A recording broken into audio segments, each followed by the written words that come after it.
എടാ ശംഭു, എന്ത് പറ്റിയടാ? എന്താ നീ വിഷമിച്ചിരിക്കുന്നേ? എന്തുണ്ടെങ്കിൽ നീ എന്തെടുത്ത് പറയടാ.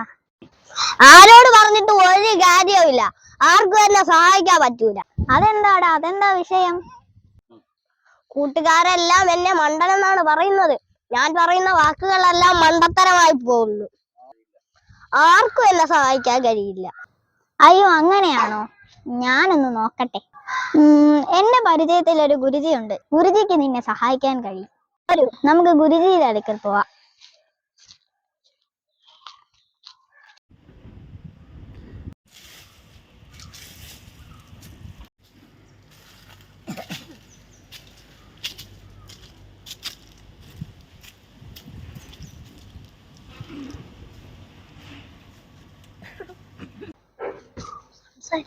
ഗുരുജി ധ്യാനത്തിനാണ്. ധ്യാനം കഴിയും വരെ ഒന്നും സംസാരിക്കരുത്.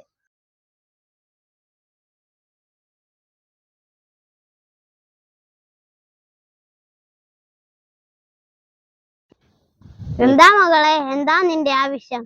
ഗുരുജി, ഇവൻ എന്റെ കൂട്ടുകാരൻ ശംഭു ആണ്. ഇവനൊരു കാര്യം പറയാനുണ്ട്. നീ പറയും. ഗുരുജി, നാട്ടിലെല്ലാരും എന്നെ മണ്ടനെന്നാണ് പറയുന്നത്. ഞാൻ ബുദ്ധിമാനെന്ന് തെളിയിക്കാൻ എന്ത് ചെയ്യണം ഗുരുജി? ബുദ്ധിമാനെന്ന് തെളിയിക്കണമല്ലേ? ആ, നിനക്ക് ഇഷ്ടപ്പെട്ട ആഹാരം ഏതാണ്? ഇഷ്ടപ്പെട്ട ആഹാരം ദോശയാണ് ഗുരു. നിനക്ക് ദോശയാണല്ലേ ഇഷ്ടം? വെറും വയറ്റിൽ നീ എത്ര ദോശ കഴിക്കും? ആ, വെറും വയറ്റിൽ ഞാൻ 3 ദോശ കഴിക്കും. വെറും വയറ്റിൽ 3 ദോശ കഴിക്കാൻ പറ്റില്ല മകനെ. ഒരു കഷ്ണം ദോശ കഴിക്കുമ്പോഴേക്കും നിന്റെ വയറ് നിറയും. പിന്നെ നിന്റെ വയറ് വെറും വയറല്ലടാ. പിന്നെ എങ്ങനെയാടാ നീ 3 ദോശ കഴിക്കുന്നത്? മോനെ, ഈ ചോദ്യം നിന്റെ കൂട്ടുകാരടുത്ത് ചോദിച്ചാ മാത്രം മതി. നീ ബുദ്ധിമാനാകും. Thank you Guruji. എടാ, ഗുരുജി പറഞ്ഞത് ഓർമ്മയുണ്ടല്ലോ? ഒന്നും തെറ്റാതെ എല്ലാം വ്യക്തമായി പറയണം. വീണ്ടും നീ മണ്ടനാകരുത്. ഇനി എന്നെ ആർക്കും മണ്ടനാക്കാൻ പറ്റില്ല. എല്ലാം ഞാൻ വ്യക്തമായിട്ട് ചോദിക്കും. ഇന്നു മുതൽ ഞാൻ ബുദ്ധിമാനാണെന്ന് എല്ലാരും പറയും. നീ വാ, ഞാൻ കാട്ടിത്തരാം. അതാ 2 അവിടെ ഇരിപ്പുണ്ട്.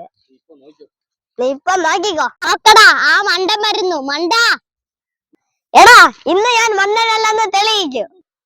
ഞാൻ ചോദിക്കുന്ന ചോദ്യത്തിന് നിനക്ക് ഉത്തരം പറയാമോ? നീ പറ, നിനക്ക് ഇഷ്ടപ്പെട്ട ആഹാരം എന്തോന്നാണ്? പുട്ടാണോ? നീ ശരിയാവില്ല. ആ, നിനക്കെന്താണ് ഇഷ്ടമുള്ള ആഹാരം? എനിക്കിഷ്ടമുള്ള ആഹാരം ദോശ. ആ, ഓക്കെ. വെറും വയറ്റിൽ നീ എത്ര ദോശ കഴിക്കും? വെറും വയറ്റിൽ ഞാൻ 5 ദോശ കഴിക്കും. 5 ദോശയോ? 3 ദോശ എന്ന് പറഞ്ഞിരുന്നെങ്കിൽ ഒരു അടിപൊളി മറുപടി ഉണ്ടായിരുന്നു. എടാ മണ്ട,